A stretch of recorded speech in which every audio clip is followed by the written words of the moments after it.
welcome to today's webinar, From Numbers to Insights, Using Impactful Reports for Health Practices. So very big welcome to you all. Very excited about presenting this topic to you today. So first of all, my name is Damien Adler. I'm one of the co-founders and head of customer success here at Zanda. I won't go into my background too much because a lot of people already know, but I'm a registered psychologist and was a co-founder of a psychology group private practice in a previous life. And that's what ultimately led to the development of Zanda. And, today the topic of reports is something that I'm really passionate about because I think, running a successful private practice often involves understanding what's actually happening and really gives you the sort of tools to get a bit of a pulse in terms of, or check the pulse of how your practice is going. So now I'm very pleased to have joined me today, Justin. I'll throw to you, Justin, to introduce yourself and what you do for us here at Zanda. No worries. Thanks so much, Damien. So yeah, I'm Justin. I've been here for a long time. And the main thing I do is help sort of our larger accounts to go through sort of their onboarding and kind of help them sort of in the long run. So that's where the main focus is. I help out a lot of those. But the reason a lot of these larger accounts get to the size that they do does come back to the fact that they spend a lot of time understanding these numbers and looking into reports and understanding how that can help sort of guide their overall growth and catch things before they become too big of a problem. So really, as much as I focus a lot with the larger accounts, and this is where we spend a lot of time talking about these reports, it's really something that's applicable to anyone who wants to sort of, efficiently run their sort of practice. So yeah. Absolutely, thank you. And we caught just before we went to air tonight that there's a typo on his form. Justin has been with us for longer than 3 years. Yeah, actually, it's over 4. Been a while. It's over 4, coming up 5, I think. So yes, but we caught it just as we were about to go live, so we anyway we didn't worry about it. But exactly.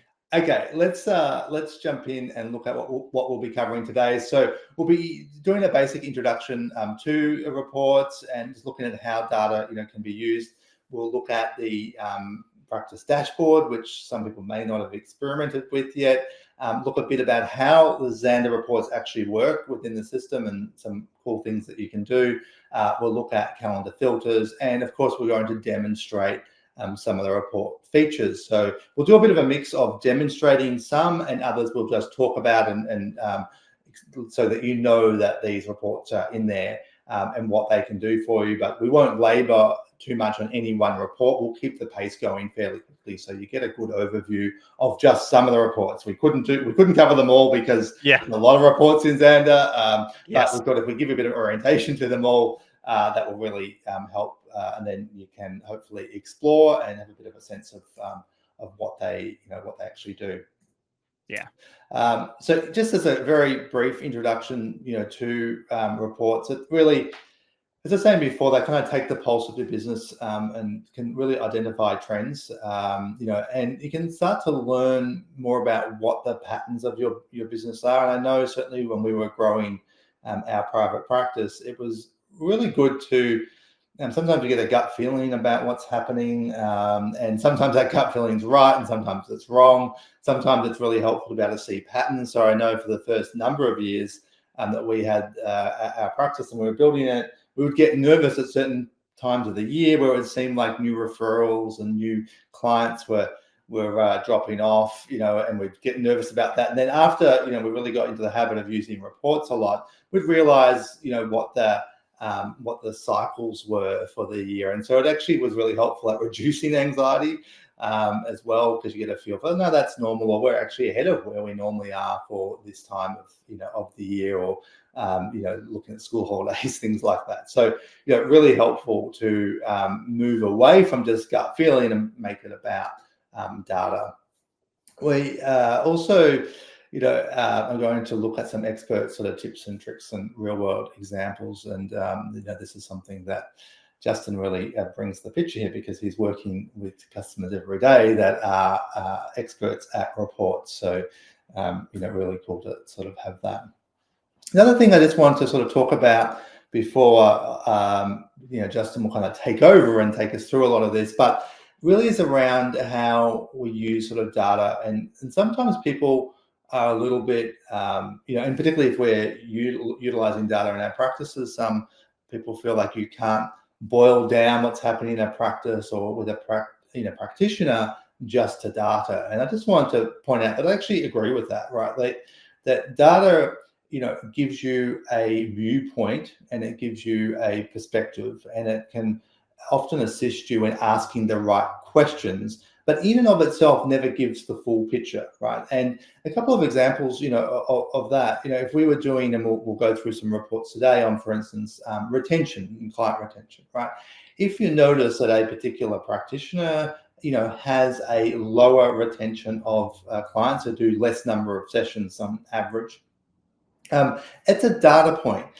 It doesn't necessarily tell the full story, but it does give you a place to sort of, or a jump off point to ask questions about, hey, we're noticing this anomaly. Let's have a look at what that might be. And it's important never to sort of jump to conclusions based on data alone. And a really good practical example of that is if you did notice a clinician had lower retention, so you look at the data and think, what's happening? And you're asking the questions, then there can be really good reasons behind that. So, for instance, you could have a practitioner who is soon going to be going on, maternity leave, or and because of that, the team, if you've got admin people, they may be allocating clients to them that actually need shorter amounts of treatment. So with less complicated issues, or maybe there are people, like in our practice, this certainly happened, where if someone was going to be taking a long period of leave for whatever reason, then our team would make sure that they were allocating them customers that we knew and clients that we knew wouldn't need a lot of treatment, because they might be an EAP that has 3 or 5 sessions with us. So when you look at the data by itself, it paints one picture, or you could easily jump to conclusions. But it's important when using data that to understand it gives a bit of a jump off point to ask questions, and it's not about distilling someone's performance down to single sets of data. But it is vital, I think, to be able to get a picture and know where to start looking. Conversely, we found, like in our practice, that we had people that had really good, like clinicians that had standout performance in their retention of customers from session 1 to session 2, and we would look at what that drop off was. And so we'd look at people that were doing exceptionally well and above the average for our practice, and we'd ask them, hey, what are you doing differently than the rest of us, right? They're outperforming. What are you doing differently? And then they're actually able to do an in-service with us to say what their process was, and what points they were emphasizing in those initial treatments, on initial treatment session, that was really leading to that kind of engagement. And we were able to then standardize that as practice across our practice. So I won't go on any more about that. I think you get the point, but it's really gives you a jump off point and tells you where to look. Yeah, 100%. Okay, let's jump in, and we're going to get right into it now. And I might hand over to you, Justin. We have a practice dashboard. So what can you tell us about this? So yeah, the practice dashboard came in, I think it was around mid last year or towards the end of last year. So somewhere in that bracket. And essentially, it lives at the very top of the page. When I'm demoing, I might just point out exactly where that is. But if you can see on the slide, it might be a little small, but you can see next to quick search, you've got a little icon sitting right there. That's sort of like what the dashboard is. So usually speaking with the dashboard, it's going to give you 3 key points of data. So number 1 is appointments, mainly focusing in on sort of how many have been attended and how many have not been attended. You can customize the date ranges. So if you want to see month to month, or you want to see week to week, it's going to then also compare to whatever the last period was. So if I've got it in a weekly view, it's then going to tell me how I'm doing this week compared to last week, and sort of so on. So it's very useful because it can kind of give you a very top level view around certain data points like those appointments, without needing to dive too deeply into reports. So usually it's a really good starting point where you might be checking this fairly frequently. And then it's more if you start to notice something in here that you might dig into some of the reports associated with that. And that's where you've also got income. So it's going to tell you the difference sort of, again, period to period. So how you're doing this period versus the last. And then also new clients, letting you know how you're going with new clients coming in. The important thing with the dashboard as well is that whatever report it's drawing on to display the graphs and the information, it's always accessible. So if you can see on the appointments there, on the appointment one, so the big tile that we've sort of got, you can see very small purple text over there, kind of letting you know that's the appointment report. If you click on that, it's going to take you directly to the report. So if you saw something in the appointment, so you're like, well, hang on, wait, why are we down so many? What's going on with appointments? You can jump straight to that report to start maybe having a bit of a dig around and dig in a little bit more. But the key takeaway, it's typically the starting point, and it's your way you can very easily just keep an eye out for certain trends. Very good. So, yeah. And we have been adding things to the dashboard. So if there are things you would like to see on the dashboard, then let us know through the feedback. You can actually go now into into Zanda in your account, and you'll see that you can actually lodge an idea, and that'll actually take you to our new ideas board, where you can actually request things, vote up, see other things people have requested, vote up. So if you go in there and have a look for dashboard, and then you can actually add your ideas. So if you would like to see other things that are important to your practice, you want to see on the dashboard instead of just in reports, do give us that feedback, and that's how these things get built.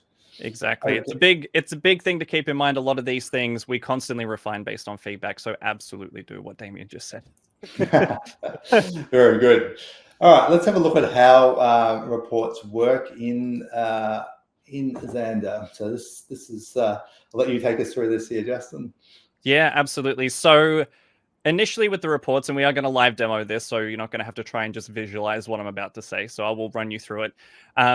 With every single one of the reports, there's going to be an initial set of filters that you're going to be able to run, and that's going to run the report in a somewhat standard way. But there are a lot of things you're able to do once the data has run and it's kind of generated, such as filtering, as well as grouping certain columns to be able to kind of change the data. So if you want to focus on something different, if you want to kind of highlight a particular data point and kind of display it a little bit differently, you can tweak a lot of the information beyond just the generic filters or the starting filters at the very start, which can often get missed. And it is a massive assistance, especially when you're looking at a lot of data, to be able to kind of focus it in a little bit more around things that you want to particularly hone in on. So with this, we might jump to presenting it, because I think it's better seen than me trying to just kind of talk around it. Sounds good. Do you want to take over and jump into that now? Yeah, for sure. Yeah. So let me share over here. I have got this ready to go. So there we go. Just make sure that that's come through okay. Perfect. All right. So currently we're just sitting in my demo account. So I've already pre-run one of the reports, which is the appointments report, kind of giving you general information around a lot of your appointments, hence the name. So at the very start, I've kind of just run this very basic. I've kind of done it for a longer data period just to pull in as much data as I can. But you can see the first thing you're going to want to be paying attention to with any of the reports is paying attention to these opening filters and understanding what you can do. So in the case of the appointments report, I just want to focus on completed appointments or canceled appointments. You can really focus in on a lot of that. This carries across to every report though. So these starting filters will be slightly different in each. So it's important to know what you can do to kind of initially break down the data. Once it's run, this is where we can start to do some more interesting things sitting in here. So for example, I'm wondering, Justin, in doing this, if you could maybe blow up your zoom in on your browser a bit, because I think the way the graphic comes through sometimes gets a bit, so it might look a bit weird for you, Justin, doing it, but if you can zoom in even a couple more zooms, we might. Couple more? Yeah, a couple more, and it might just make it a little bit easier for people Here to we see. go. There we go. Look at that. Hopefully that's coming through a little clearer now. Hopefully that's coming through a bit better. There we go. Yeah. So those initial, go for it. So we got the initial filters. Once we've kind of got down here, though, this is where we can start to tweak a couple of different things as well. So for example, one of the things we've got is my appointment flag. So I'm maybe wanting to know, in the way I'm using my appointment flags, I kind of want to know, okay, how many telehealth appointments did we do? Because that's how I'm using sort of my flag. So I can basically click these three little lines, hover over the thing, click the three little lines here, and then I get this option down here. You've got a bunch of other options as well, but I'll just focus on this here. And if I filter, you'll notice that we've been cut down to a far less amount of data. So if I was really wanting to focus in and know how many telehealth sessions we've had over my time period, it makes that a lot easier in the case of my appointment flag. So that's an example of filtering, and you can filter on any column and you can mix and match filters at the same time. So at this one over here, maybe I just want to check, okay, I want to know all of my completed telehealth appointments. I don't want to know about any others. And we can see that that's cut that down even further. So I'm currently just mixing and matching these two together. So that's an example of filtering. The other thing I mentioned at the start was the ability to group together. So for example, you can see down the very bottom of this report, it does tell me the number of clients, but maybe I want to just kind of do this, where I can click and drag on the client at the very top here, drag a column here to group by that column. And when I let go, I've now actually organized this into the client. So rather than me having 12 duplicates of Bilbo Baggins in my report, I've now kind of condensed it down so I can kind of expand each one as needed. So if there's particular clients I want to maybe identify trends with, maybe a continual sort of person that just doesn't show up or continually cancels, I can kind of start seeing how frequently that's happening because I can just focus in on my particular clients. And those are really the two initial things I talk about. But the other big one that we've kind of got here is the ability to print, export to CSV, export to Excel, or download a PDF copy. This works for pretty much every single report as well. So if you do want to take this out into Excel, if you are a wizard at Excel and you're like, I want to run this particular formula, you can take them all out further. We give you basically all the options in the system itself and externally as well to dig into this data however you'd like. Mm-hmm. And so you could group by practitioner, for instance, if you wanted to here. Like, yeah, if you were to drag practitioner into that, yeah, exactly. into that heading, then it would break it down, say by practitioner, how many appointments each of these clients had, and so forth. So exactly. So in this case, I've done it initially by practitioner. That's the other thing. It's a good catch. I can actually double group as well. So right now it's telling me, okay, so Jane had 66 sessions, but when I drag the client one up here as well, you can see that Jane saw 8 clients and that totaled the number of sessions I was seeing before. So this is now broken it down again to kind of tell me how many actual clients each one of them is seeing rather than just the number of appointments like what we had here. Yeah. So yeah. Wonderful. Easy. And I think that this filtering thing, drag to the header, is something that people sometimes don't realize that is there. And if you find 100%, it's something, and we'll get into this with a few of the other reports. The grouping by the column, so dragging it to the header, can show you even new information to do with each grouping that you'll see, and we'll get into that a little bit later. It's a little bit of a teaser. Wonderful. All right, now my throwback to you. Yes, no, that sounds good. If you can throw the presentation back, and then we're going to come back to let me go to this here where we were looking at. So we were showing how that works. We're going a little bit rogue here and slightly out of order, but we're now going to look at the practice, so how the calendar filters work. Yes. And so again, this is something that I think I can't remember exactly when we introduced this. Now you might know offhand. I think that was, again, we went on a bit of a blitz with a few things towards like around the middle of last year. I think it would have been around there that these sort of got introduced. The second half of last year, somewhere in there. And this isn't strictly a report, but we wanted to put it in here because it fits into this category of knowing what is happening in your practice. And that sort of is the theme ultimately of today. So what this allows you to do is actually filter using on the calendar itself and changing what you're actually seeing based on these filters. So you can actually change that view. We might jump into a demo of that, perhaps, Justin, just that way we can then show what this sort of looks like. Yeah, absolutely. So this is on the main calendar view. So we might have to throw back to you. Let me do that. So if we just jump in back to my demo account. So I've just loaded up a particular day. So I'm having a look here where I've got a number of completed colors there. Yeah. We should point out entirely customizable. Exactly right. None of these colors, these are the colors I picked for everything that I'm doing. So yeah. Okay. So everything you're seeing, the color of the appointments, the color of the backgrounds of each person, all of that is customizable. This is just what I've picked. So how do these filters work? So if I'm having a look here, initially I can see that I've got a number of completed appointments that's shown with like my little color down the left-hand side. So my dark green that I've got here. But the calendar filters are found just here. So they'll typically be the last icon that you see along all of the string that you've got up here. And you're going to have a number of options sitting in here. And they do different things, but you can mix and match these however you like. So for example, if you wanted to know whether notes had been completed for particular appointments, I may want to just highlight, has anyone not done notes for particular appointments? Essentially, what the filter is going to do is kind of fade out any appointments where this criteria is not being met and highlight the ones where it is. So in this case, these 2 appointments are showing no note has been completed or even started for these particular appointments. So if you started to see that happening more frequently, that could be something that's you may want to kind of pay a bit of attention to. And likewise, you can do it with invoices as well. So I can kind of see if I've got unpaid invoices that are sitting there. Again, it's going to highlight the ones that match the criteria that I've set in. So I can see these ones don't have any payments associated with them. And again, it could also just be a good way to minimize information. So the calendar flags, which we talked about before, that are coloring my appointments differently, while on their own, they're a good way to draw attention to certain things. This can just help minimize things. So if I wanted to focus in really hard on, okay, who's having an initial appointment today, just to kind of get rid of all the noise in the background. And I can see, okay, Mary here is having their very first appointment in case there's something I want to pay a little bit more attention to that. Just to kind of reduce the information on screen.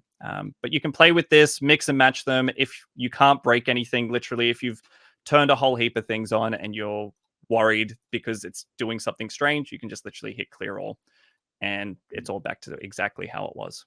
And this is sort of super powerful, I think, in terms of supervising and supporting clinicians, and helping them stay on top of their admin. They can run these filters to keep an eye on their own work. Like, are there any notes that I forgot to do, or any invoicing or anything that I might have forgotten to do? But also, if you're sitting down with them and reviewing work and making sure that, particularly for beginning practitioners, and making sure that they're sort of on top of things, you can actually go through and just filter, and anything can kind of stand out that might be missing. And certainly even for myself, it's very easy, right, to get out of, you forget what you've done, or what did you finish, or notes that are in draft that never, you didn't get around to completing.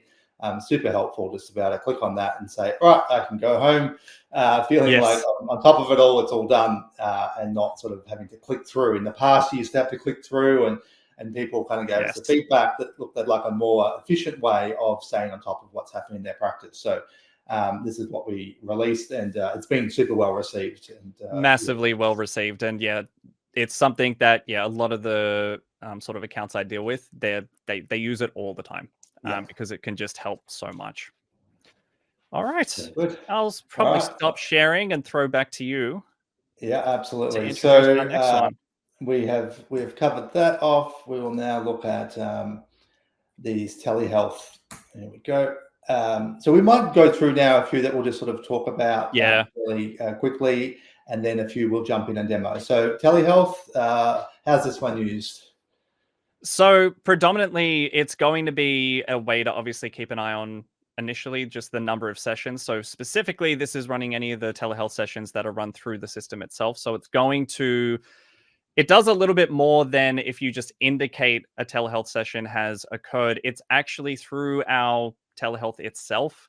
It's actually going to be tracking the start times. It's going to be tracking the duration of telehealth sessions. It's going to give you a lot of information just around the actual sessions that are taking place. So if something that you could potentially find in here is that if somebody was supposed to have a 1 hour session and then they were only on for 25 minutes, if you can spot other trends from your telehealth side of things, because obviously it's very easy when someone is actually coming in clinic to have a session. People are going to notice when they leave and do other things. When a telehealth session's taking place, you don't necessarily have that information of how long was the session.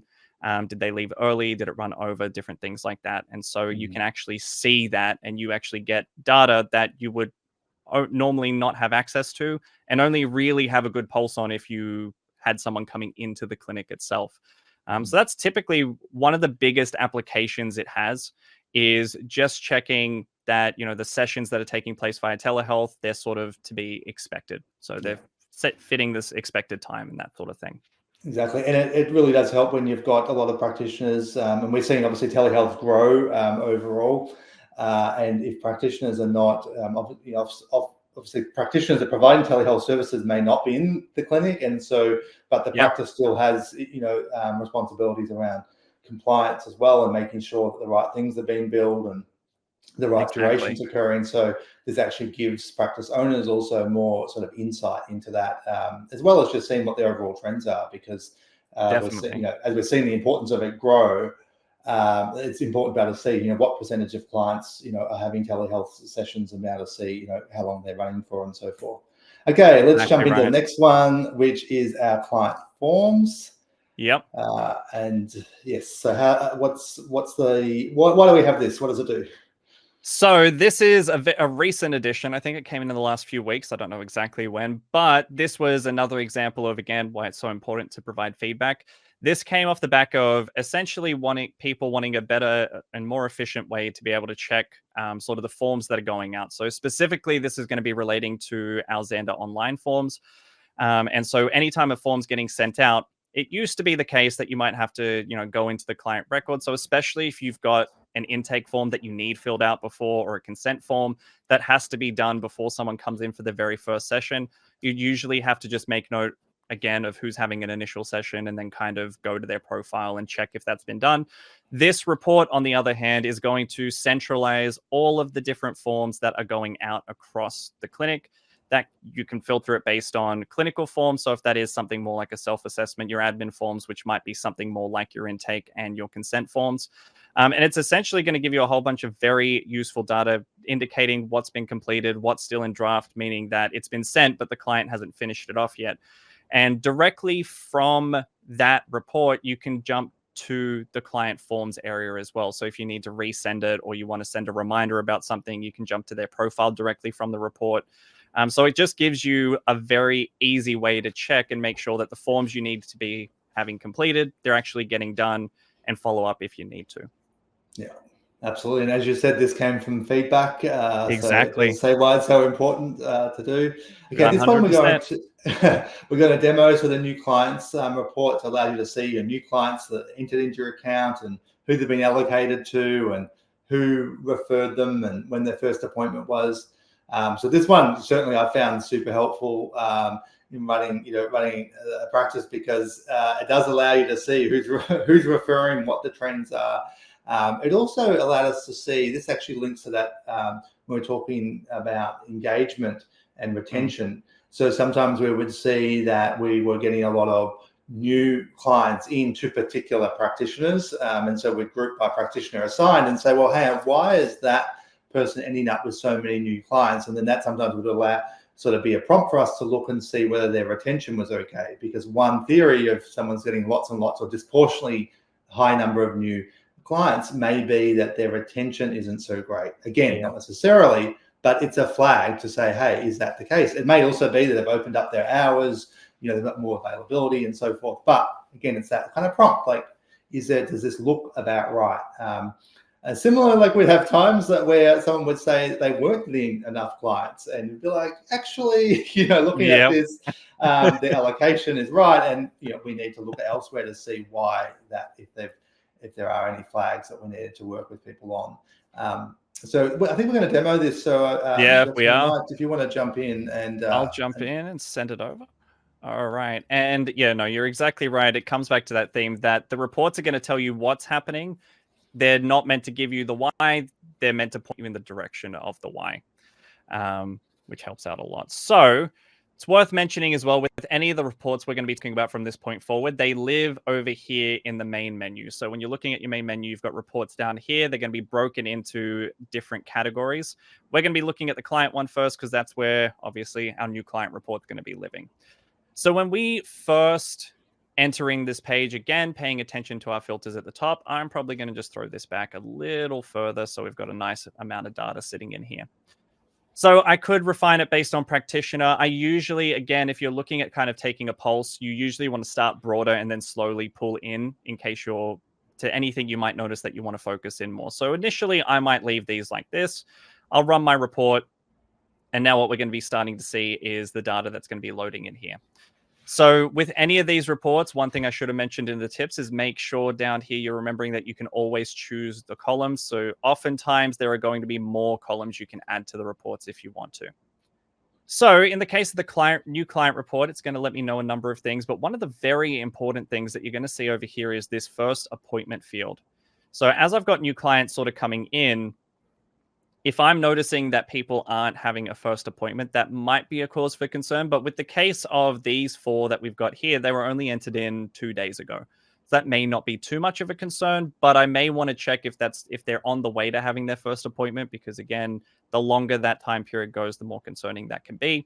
I can see who's referred people. So if they have a referral attached, I can actually see who my referrers are. So if I wanted to see, out of the, what have we got? 25 people that are sitting in here, how many were actually referred by somebody?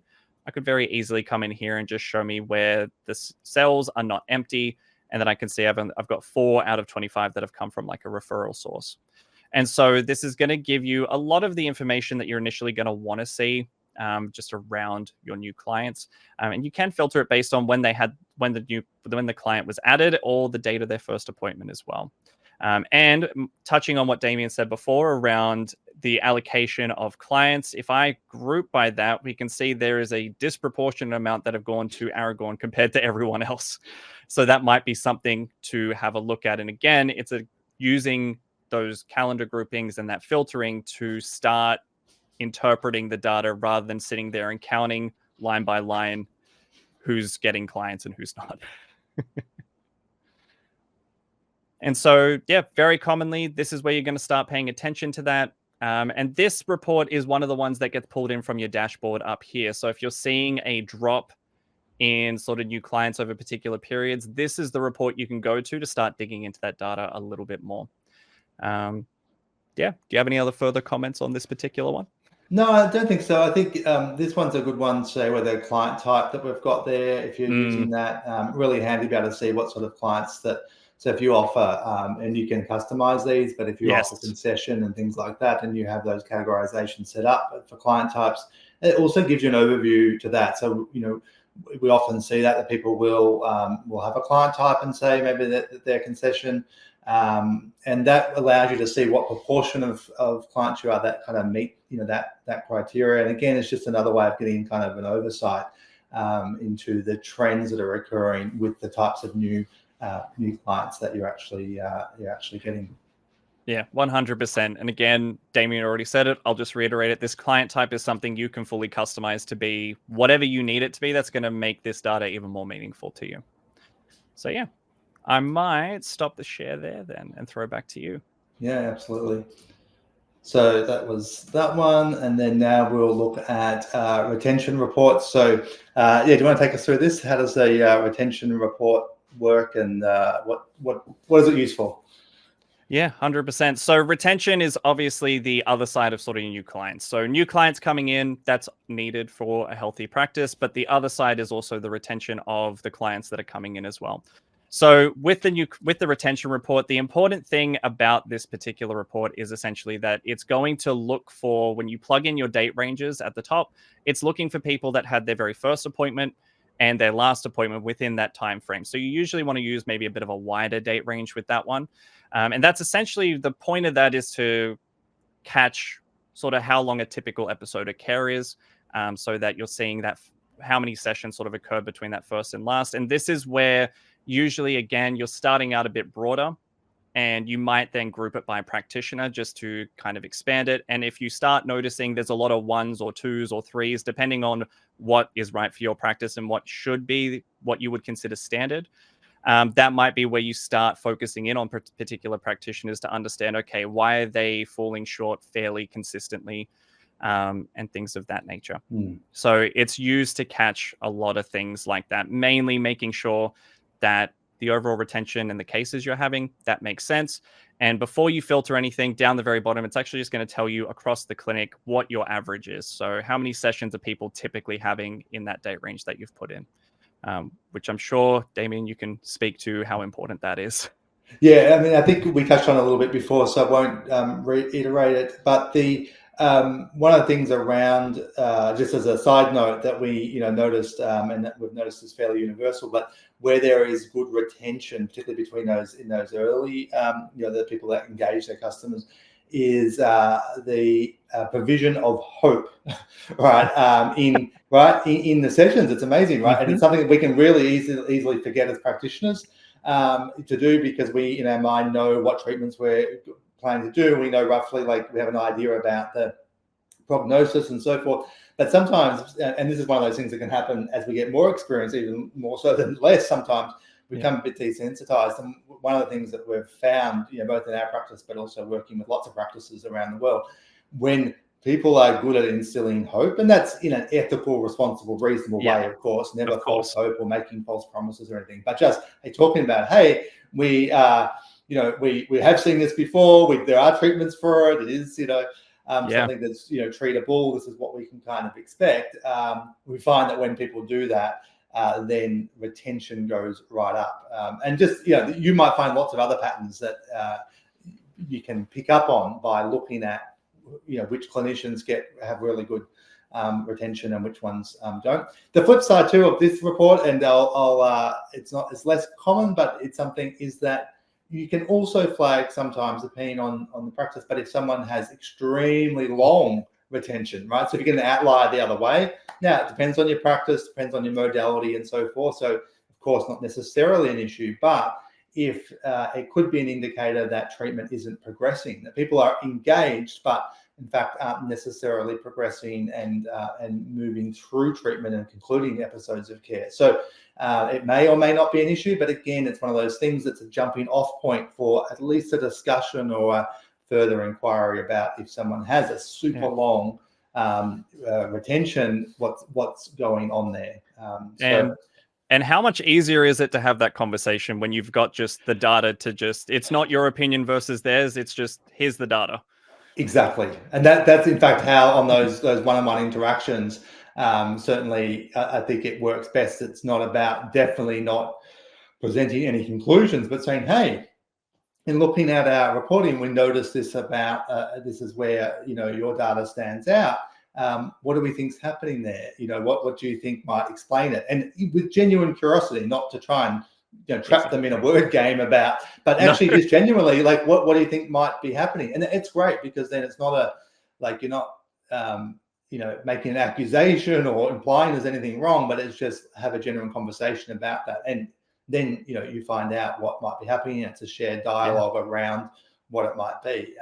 And really I find it makes supervision and engagement around that process really kind of, it's neutral. It's not it's collaborative and neutral. Not there's no like I say, the data itself is just a conversation point, not a kickoff point, certainly not a conclusion.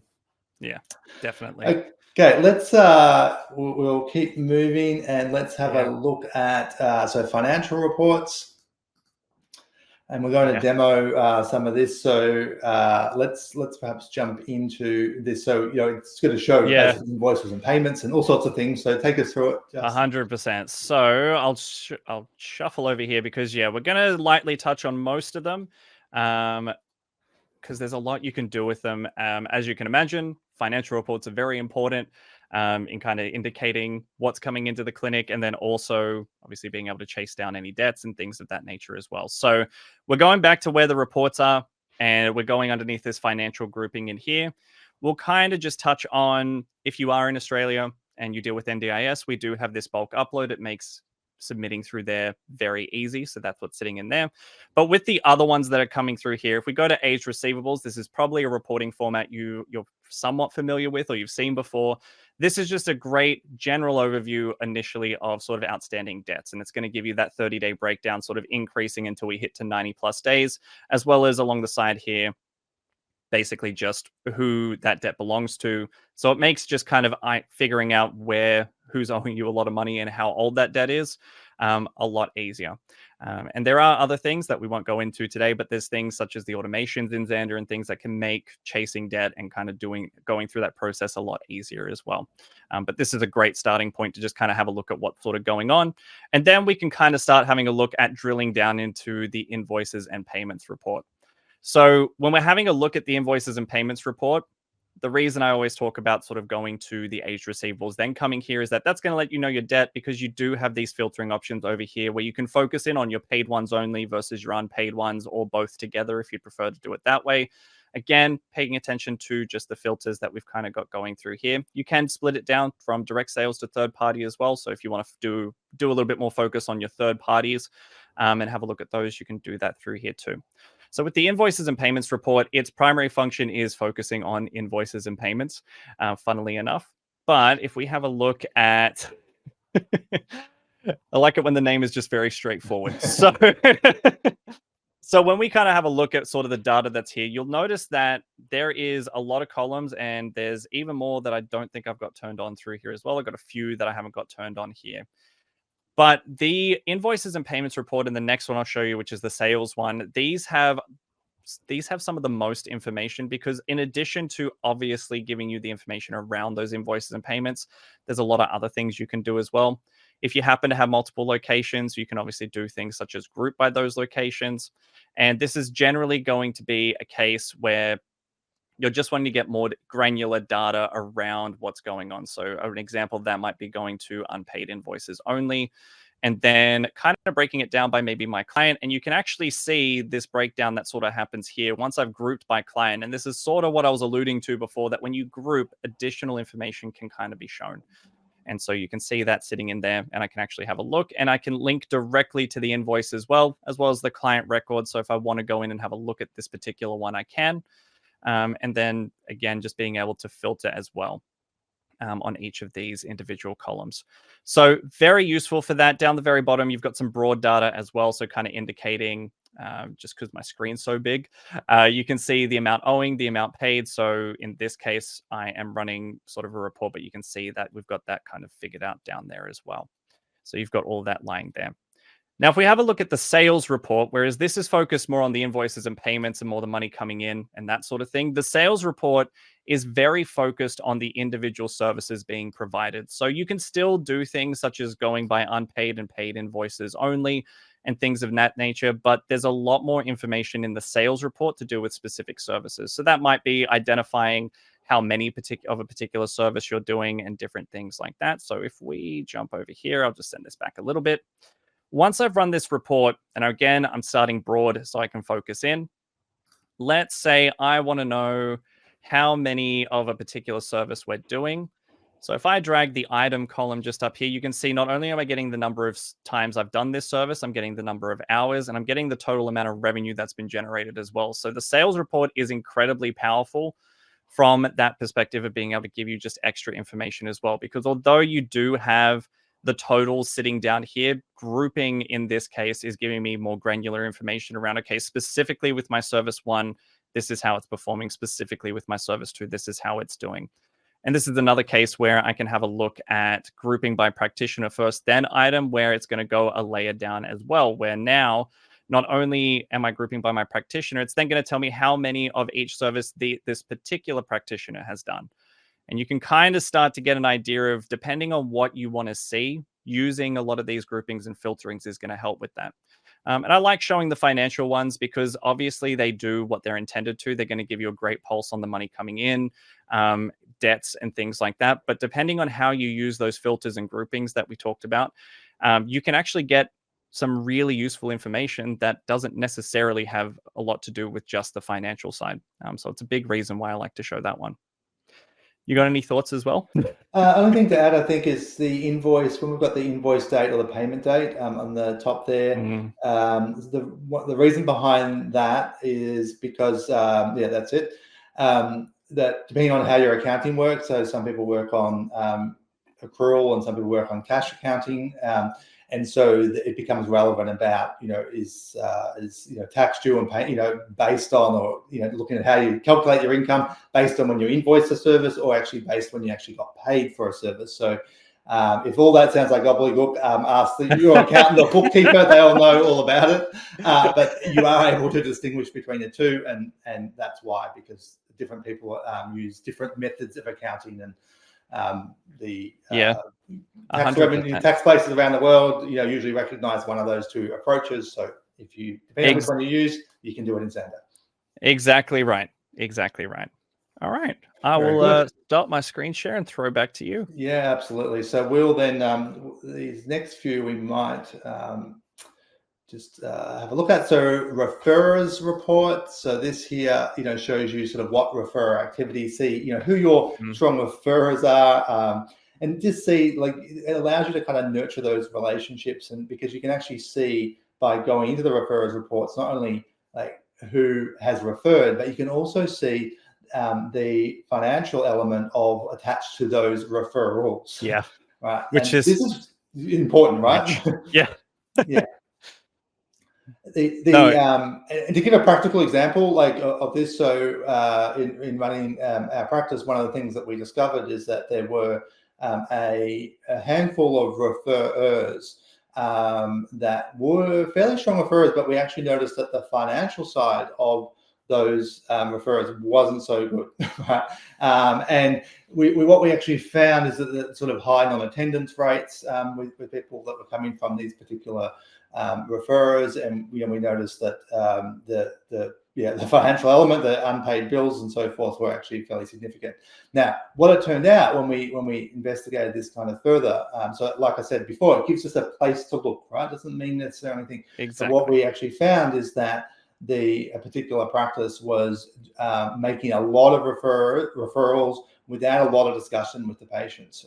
So they're like, oh, I'll refer you to this, right? And they weren't actually discussing much about how our practice worked, the fact that we didn't bulk bill for one, which was relevant, and it allowed us then to sort of educate that practice and say, hey, look, we really appreciate the support. However, just to clarify, these are some some information about how we operate, and this might be what suitable referrals might look like, where we can in the best position to help. And that completely resolved that issue.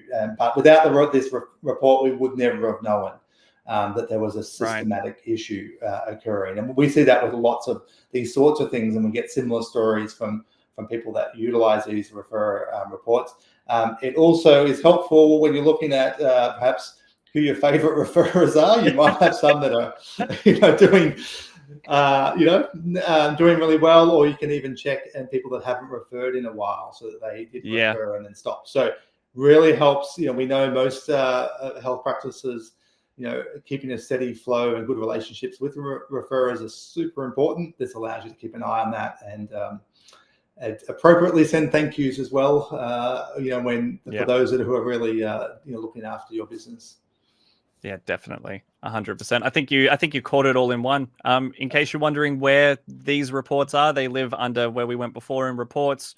Underneath the system reports is where you'll find the recent referrals and the inactive referrals, where you can do all of the things Damien sort of summarized there. Excellent. Over to statistics report. Over to you, Justin, to explain how this works and what it is. Absolutely. So the statistics report is a report that's going to be pulling in pretty much all of the custom fields. So there's a number of different fields you can add sort of custom answers to, or custom fields to track down, or basically track the things that are important to keep an eye on in your specific demographics. So these are things that you would be customizing to better reflect in your data. And so the statistics report is a really good place to break that down. It also gives you age as well. So really what it's going to do is its main, and the way I see it used the most, is basically giving you that overall data of trends that are occurring in the clinic, because it is using those customizable fields so much. It means that rather than it just being more general information, this is where you can get the more granular information about your specific clients as well, and the things you specifically need to track. So that includes things like the status, like the type, and things of that nature as well. So it's a fairly short and sweet sort of explanation around it, but it is important to note, maybe you start seeing a spike in a particular age range. Maybe you want to be primarily looking after a particular type of client that you've customized and you want to track, and you're seeing not as many of those clients sort of coming through. This is a great place to notice a lot of those trends in whether there's too much of something or too little of something for your specific case and your specific practice. It's a very, very useful report for that. And that dovetails nicely into classifications. Exactly right. So classifications are another customizable area. that you get to fully customize, and you can have as many of these classifications as you want. And not only can you have as many of them as you want, you can turn on as many of them as you want. I have worked with accounts that have 200 classifications and they use this liberally. Because especially in the case of the classifications, it might be 200 specific answers, but it's kept broken down into 10 groups. So that might include things like age ranges, that might include nationalities, that might include residency statuses, things of that nature, but they've got a lot sort of going on with those. And so when you're running that, you can essentially be doing this either based on clients from all time, or you can basically focus in on clients that have come in recently. So you may want to look at clients that have been entered into the system between particular dates, or clients that have had appointments between. You can basically mix and match whatever you might like and run it on either one of those to kind of get data that's going to be relevant to you. It's also going to be giving you things such as the number of appointments people have been having. So with those custom fields that you may be tracking, you may want to be noticing if some of the ones that are very important, then there's no appointments, or there's less appointments than you would be expecting sort of occurring. Again, you've got things such as the primary practitioner that's sitting in there, as well as the clients, and you have access to all of the things we've talked about before, such as filtering and things of that nature. And very importantly, it can also tell you when the last appointment was as well. Again, depending on sort of the data just being a starting off point, it might be concerning if you're seeing certain number of appointments being relatively low and their last appointment being a little while ago as well. It's another great thing to do that, and especially because it lets you focus in on those custom fields, which again, you would be customizing to better break down your specific client base as well. Yeah. And finally, I think we see people use this a lot with communicating when they're communicating out. So let's say they develop an e-product, or they are providing a workshop or something else, and this allows people to actually customize who they send those sort of marketing messages to, and be able to say, hey, all the people that have this type of issue or are classified in a certain way, then it allows the sort of really targeted communications to that client group. And 100%. We don't have time to talk about the bulk send, but all of this carries through to the bulk send, which is used exactly for what Damien just talked about. Yeah, excellent. Inactive clients, this one's fairly straightforward, but do you want to take us through it briefly? Yeah, I'll take it through briefly. Let me just get that loaded up for you. Because inactive clients, obviously you've got the new clients, retention of clients, and now we've got inactive clients. So if I can actually just switch this over here, that'd be good. And it is very straightforward, but it is a report that I find is used very heavily, especially because if we jump in and run this report really quickly, one of the things you can have a look at here is inactive clients. You can include clients who have never had an appointment. So again, talking back to an example Damien was kind of mentioning before, if you've got an influx of clients coming in and they're not having appointments at all, if I toggle this on and I just want to see, is there anyone? Okay, I've got a few sitting in here. They've never had an appointment. And I can get that data just by turning on that toggle. Outside of that, though, this is where potentially, if I'm using my statuses, which you can fully customize, in my case, I'm using them as a fairly, I'd say generically, to indicate the client journey from kind of the initial phase to being active to eventually being closed. If I want to run that on my active clients, this is going to then pull up just my clients that in my system, my system says they're active, which means if they're showing up in here, it means that they've dropped off. And that might be something that I want to have a look at. It could be a data error. Again, this is just telling me what's happening. But it could be that that we've forgotten to make these people inactive or close them off. But it could also mean, especially if I'm seeing a few people sitting in here, and it wasn't an error, again, you're starting to see these people are supposed to be active, but they are dropping off. And they've never come back in. And this is their last appointment. And so I can actually see that there. And what you saw me do was if I click on this, so rather than hitting my little thing there, I can actually order this either in ascending or descending order. So if I want to see the latest sort of person and the latest appointment date, I just did that over there to show that. So this is used quite a lot, and primarily it's to find people who have slipped through the cracks, who they were coming in, they just suddenly stopped, and being able to kind of find those people and hopefully re-engage them, which is obviously good for the clinic, but it's obviously incredibly important for the client in ensuring they get the care that they need. Mm-hmm.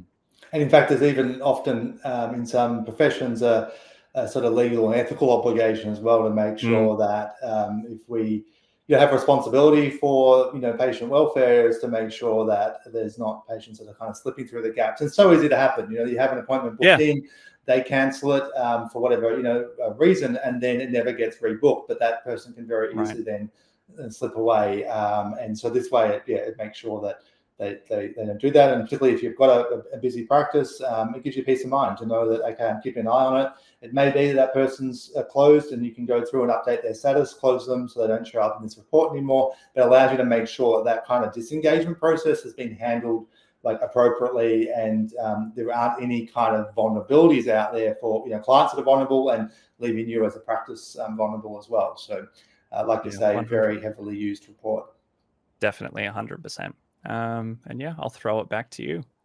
Very good. Just the last couple to go through. Just a few. So session pack. So this here, session packs are they're used flat out, right? So tell us, Justin, what do you see? How do people use these, and why do we need to know about the reports? Session packs are used so heavily. So essentially, that's our term for essentially tracking a number of things to do with the appointments themselves. So our session packs will track either the number of sessions someone's having, a budgetary amount. So if someone has access, if a client has access to a certain amount of funding, it can basically track down how much of that funding is left. And then also number of hours. So if someone's entitled to a certain number of hours, you can track that as well.